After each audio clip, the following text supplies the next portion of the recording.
out to get a pack of cigarettes, but I left my wallet at home. Yeah, that's me. I'm getting old.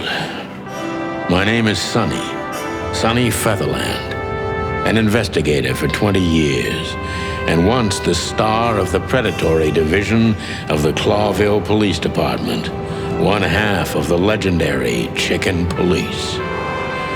But buying a pack of smokes is more than I can handle right now. Maybe I should just lay low. Yeah, I'll do that. The most colorful place in the wilderness. For all the gods, what bullshit. The last clucking color left this city years ago. And slowly I'll turn gray too.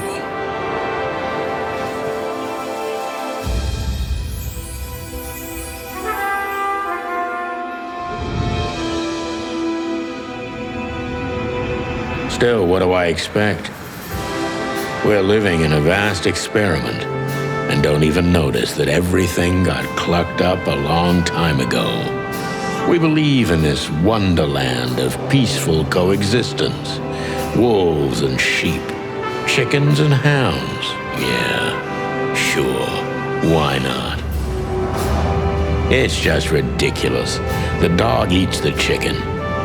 It's in our nature. I'm not propping up the illusion anymore. 121 days, and it's over. Retirement.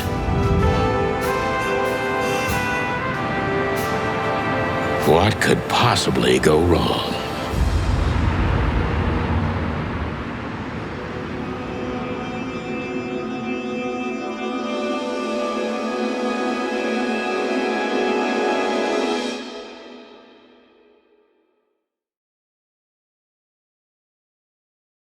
Ah, crap.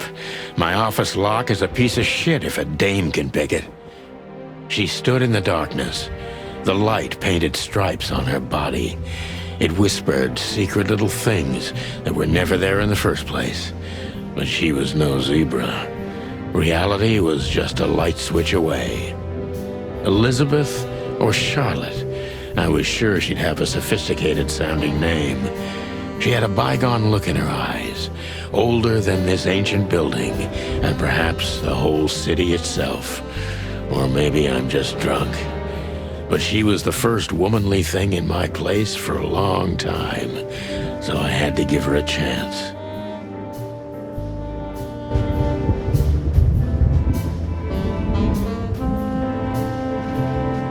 I don't even know where the key is. Whatever's inside is gonna stay there forever. Every whiskey has the same color nowadays, at least in this price range. I don't even know what these papers are.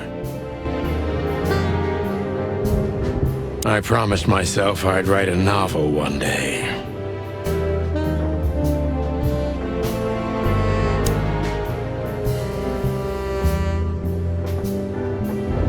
My wallet and my badge.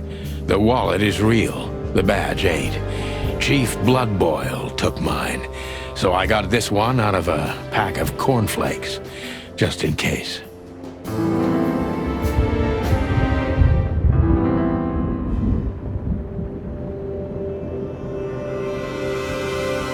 She doesn't seem so dangerous that I need to grab my gun, but you never know.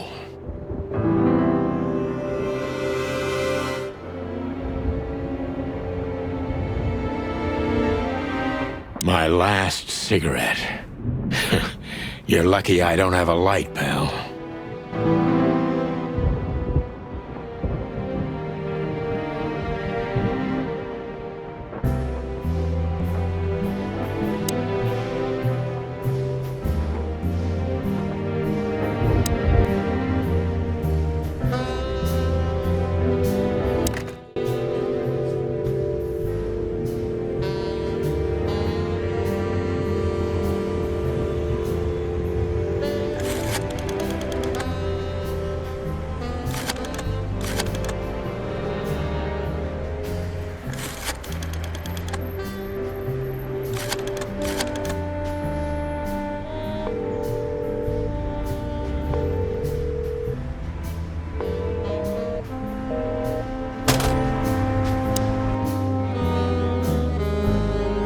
books I'm never gonna read. Maybe nobody ever has.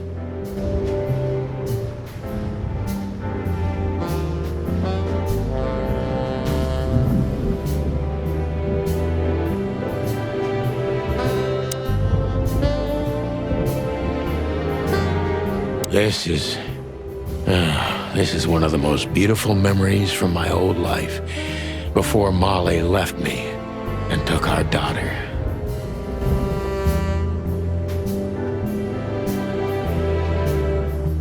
The good things in life don't last long. The best ones always leave first.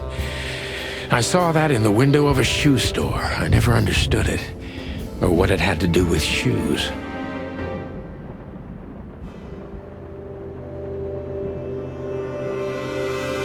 M.B. Davis, the eternal king of jazz. The photo is from the days of jazz prohibition.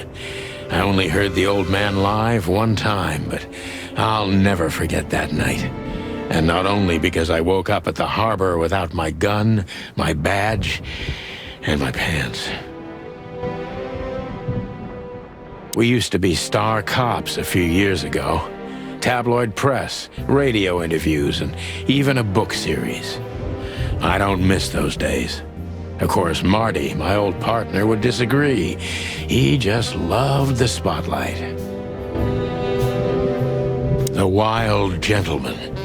Those guys rebuilt the city after the Great Fire of 867.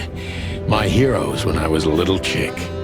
I'm starting to think they should have left Clawville as it was, burned to the ground.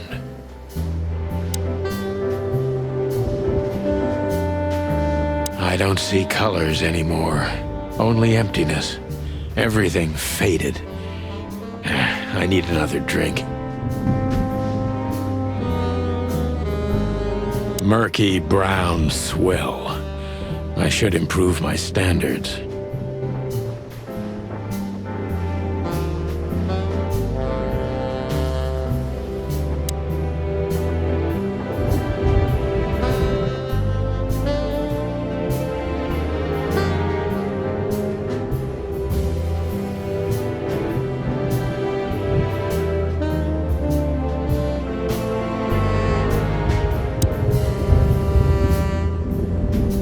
Who is this dame, anyway? And what the cluck is she doing in my apartment on New Year's Eve?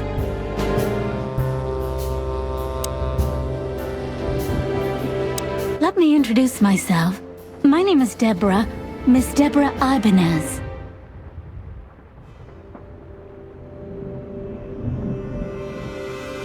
You're mistaken, ma'am.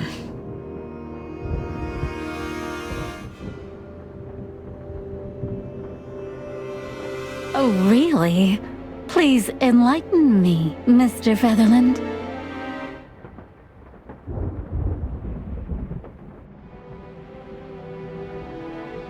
I'm not a private eye. I'd recommend Mr. Philmar Lowe instead of me. He's a nice guy. Believe me, Mr. Featherland, it's not an accident I came to you. Look, miss, I work for the police, and I'm currently on leave. I couldn't accept private commissions even if I wanted to. Not even from a classy dame like you. Am I that easy to read?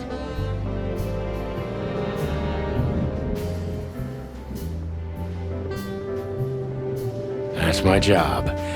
But tell me, since you've invited yourself in, would you like a drink? I don't usually drink. Well, I've gotta have one. And it'd be rude of me to drink alone. So, maybe some sherry? If you insist. But bourbon, please. Thank the wild ones. That's all I have.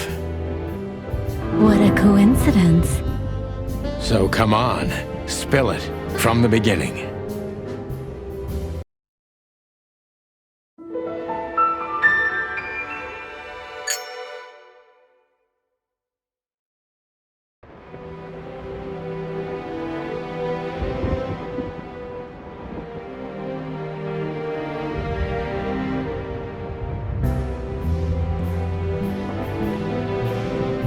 murky brown swill. I should improve my standards.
I haven't dusted you off in a while, partner.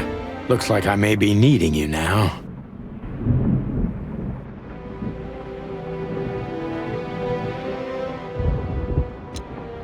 Ironic, but ever since I've been on furlough, with only my fake badge sitting in my cabinet, I feel more like a cop than I ever had before. More like a Clawville cop, anyway. Oh man, I totally get you.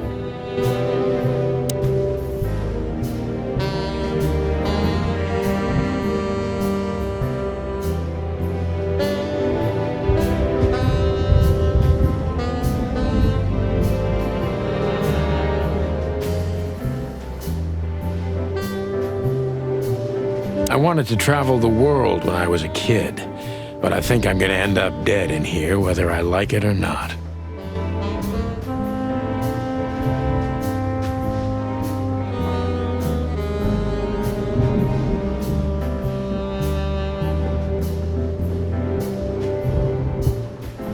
Behind that door lies the kingdom of dirty clothes, cigarette butts, and empty bottles. My bedroom, sort of.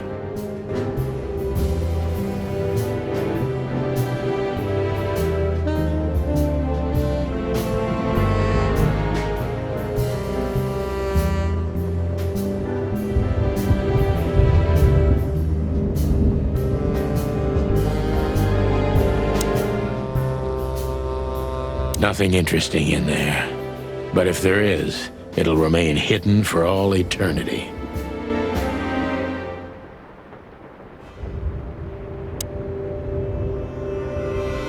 That's better. Now, if I understand correctly, your mistress is receiving threats. What kind of threats, exactly? It's a very strange matter. First, there were letters.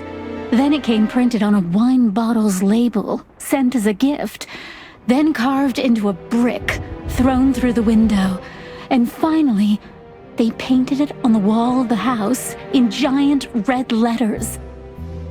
I think it's time to dig a little deeper. If you don't mind, I'd like to ask you some routine questions.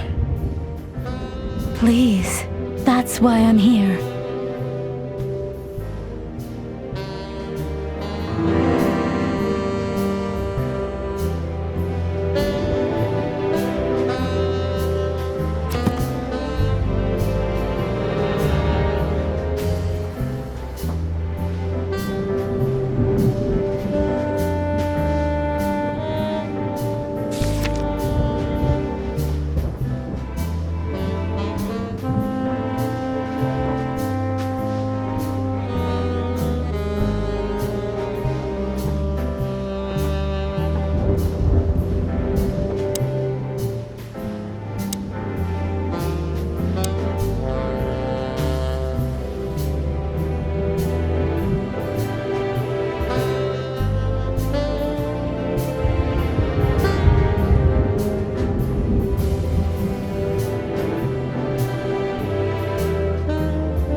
must be cautious and smart. This dame seems shy, which I can use to my advantage. But I must be careful about what I say to her, or I can scare her off. Let's start gently, and when the time comes, we can go in hard.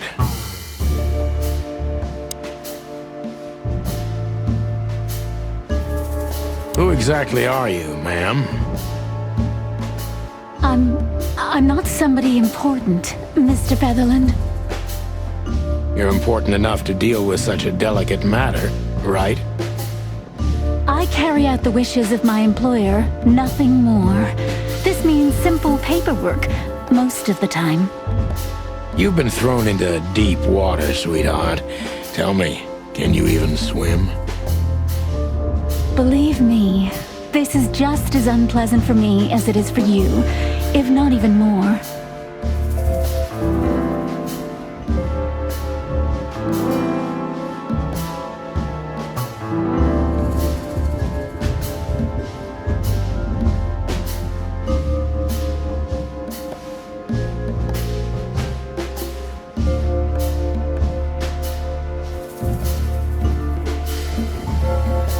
Tell me, which part of the city do you live in? Calavera Hills? Flowerville, maybe? Look, I don't want to answer that. I'm here on behalf of my employer, and not on personal business. Fair point, Deborah. Let's try a different approach.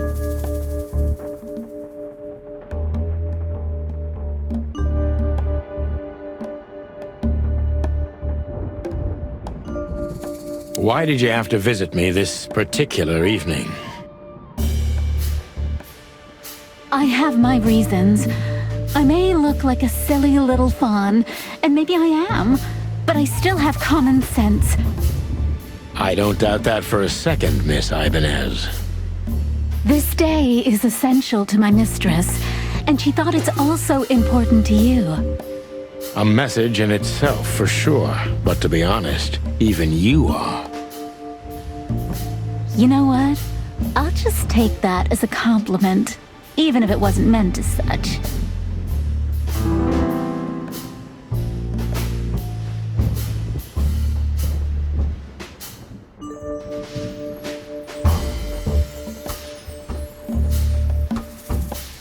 Why did you come to visit me? Why not your employer herself? My employer is Miss Natasha Katsenko. She hasn't been leaving her home lately, only if she really has to. How so? Miss Natasha is afraid. She's scared because of those unwanted messages, and everyone knows who she is. So she's that kind of woman. I don't know what you mean. Of course you do, Deborah. Thank you, by the way. We're finally getting somewhere. We avoided the point long enough. Deborah's hiding something, no question. Let's focus on that.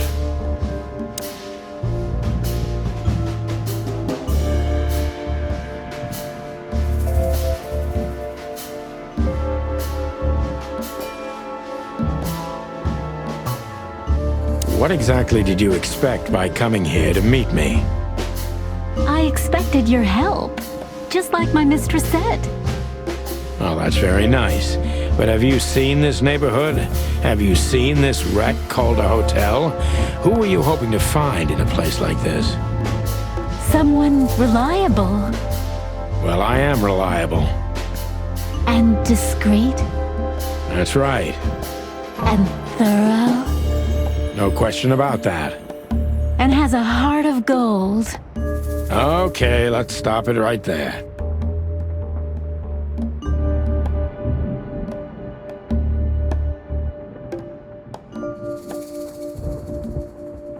Are you in some sort of jam? Nothing of the sort. There are simply things better left unsaid. Then you're wasting my time. I trust your instincts. You'll manage it. Yeah, and I have no other choice, right? To be honest, no, Mr. Featherland. Not really.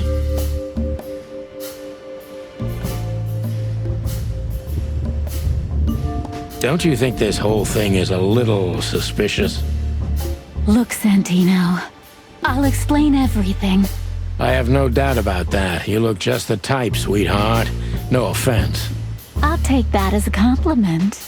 Or maybe I'll act like I haven't heard it. You see, we're starting to understand each other.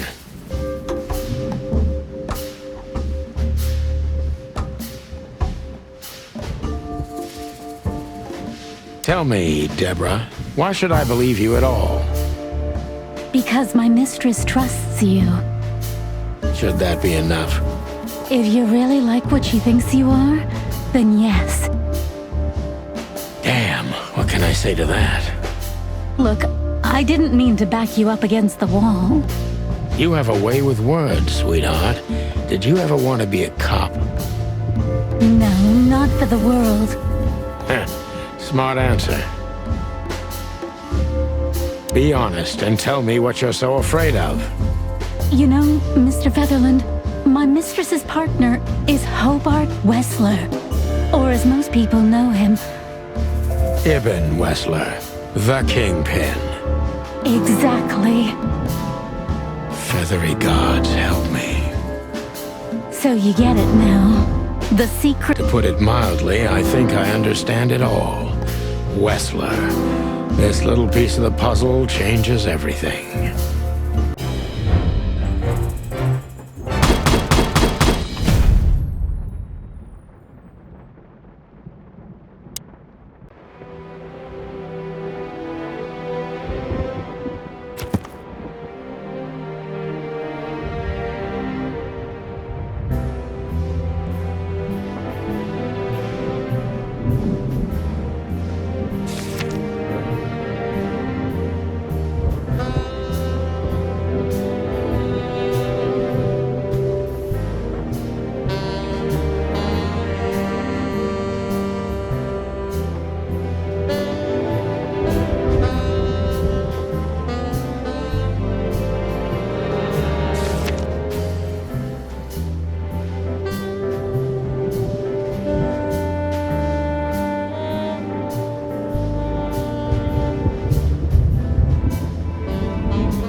Nothing interesting in there.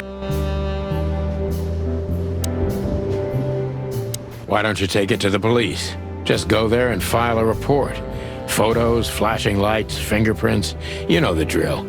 The evidence is very clear. Even a moderately talented detective could easily wrap this case up. Or just try the phone. 555-111. Please, take a look at this. Well, okay. Let's see.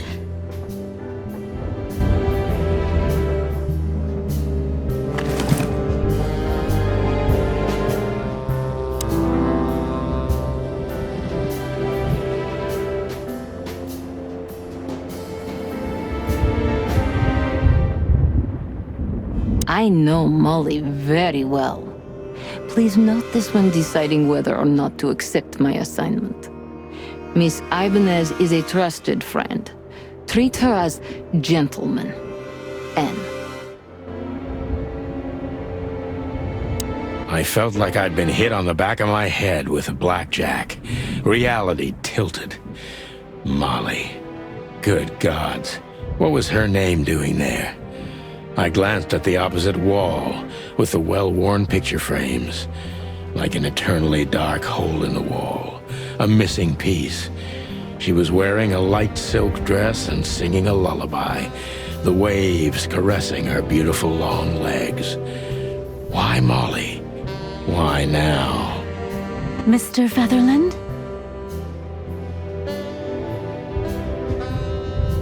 Santino, are you all right? What the hell is this supposed to mean? I don't know anything, Mr. Santino. My mistress told me to give this to you. She said you'd understand. Don't you? Oh, of course I understand, Miss Ibanez. I get it very well. But this case is becoming more and more confusing.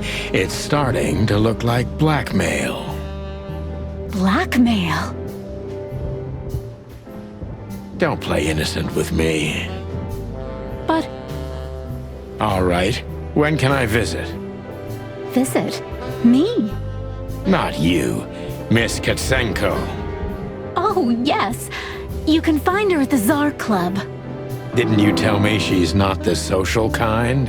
That she's especially unsociable? Or does she only like loud and crowded clubs? No, she's really not like that. But she owns the place. Judging by the flyer, it must be a very busy club, especially on New Year's Eve, right? I'm sure you'll have no trouble finding Miss Katsenko. But there's one small problem, Mr. Featherland. Let me guess. Mr. Wessler better not know about my visit. Exactly. How did you know? 20 years experience, ma'am. Oh, and please, call me Sonny. It was a pleasure to meet you, Sonny. I'll talk about the rest with Ms. Katsenko in person. A good friend of mine would be happy to take you home if you'd like. I'd appreciate that, Sonny.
Hey, Lewis.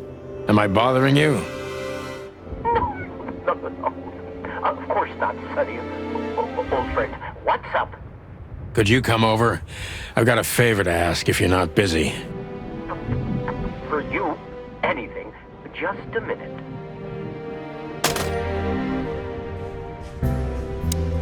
Lewis arrived a few minutes later. He lived in the rooms above, so it wasn't difficult getting here, not to mention that he's a rabbit. It was a quick hop. The Atlas Hotel was his inheritance. It was once a well-renowned place, but not anymore. The last economic crisis ruined it, and now, besides me, he was the only resident of this enormous place.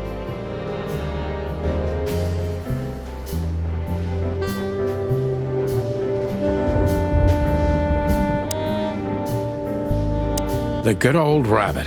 I can always count on him, even on New Year's Eve. Thanks for being so quick, Lewis. Can you drive Miss Ibanez home? I have some things to take care of. Of course, Sonny. You know, anything for you. Thank you for being so considerate, Sonny. I appreciate it. Don't mention it. Goodbye, then. So long, Deborah.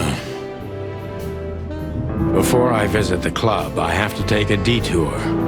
I've got a feeling that this case isn't going to be a one-man job. And there's only one bird in this city I can trust. My ex-partner, Marty. He's going to be at the station. I can only hope he'll be willing to talk to me.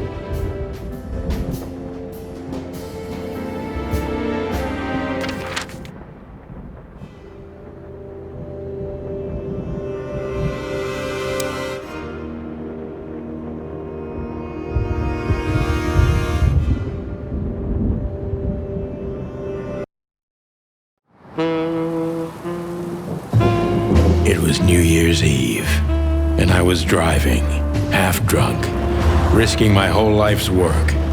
But still, it didn't feel any different. Every day was the same. And the 121 days I had left till my retirement seemed like an eternity. When I look out the window of the hotel room I call home, I see the same thing every day. A woman in a red nightgown dances slowly in circles to smooth music. The 9 o'clock show, with a glass of cheap bourbon and the red gown with the silent music. In the meantime, the proud city of Clawville is slowly eating itself alive. And we're still here, with nothing left to lose but our sanity, while others, the smart ones, had already gone. Molly. Does her name really upset me this much? All those years of solitude, and I still jump without question every time I hear it. And then there's Marty, my ex-partner, who hates me. But I know I have to speak with him, no matter what. Why do I feel like the past is watching me on this goddamn night?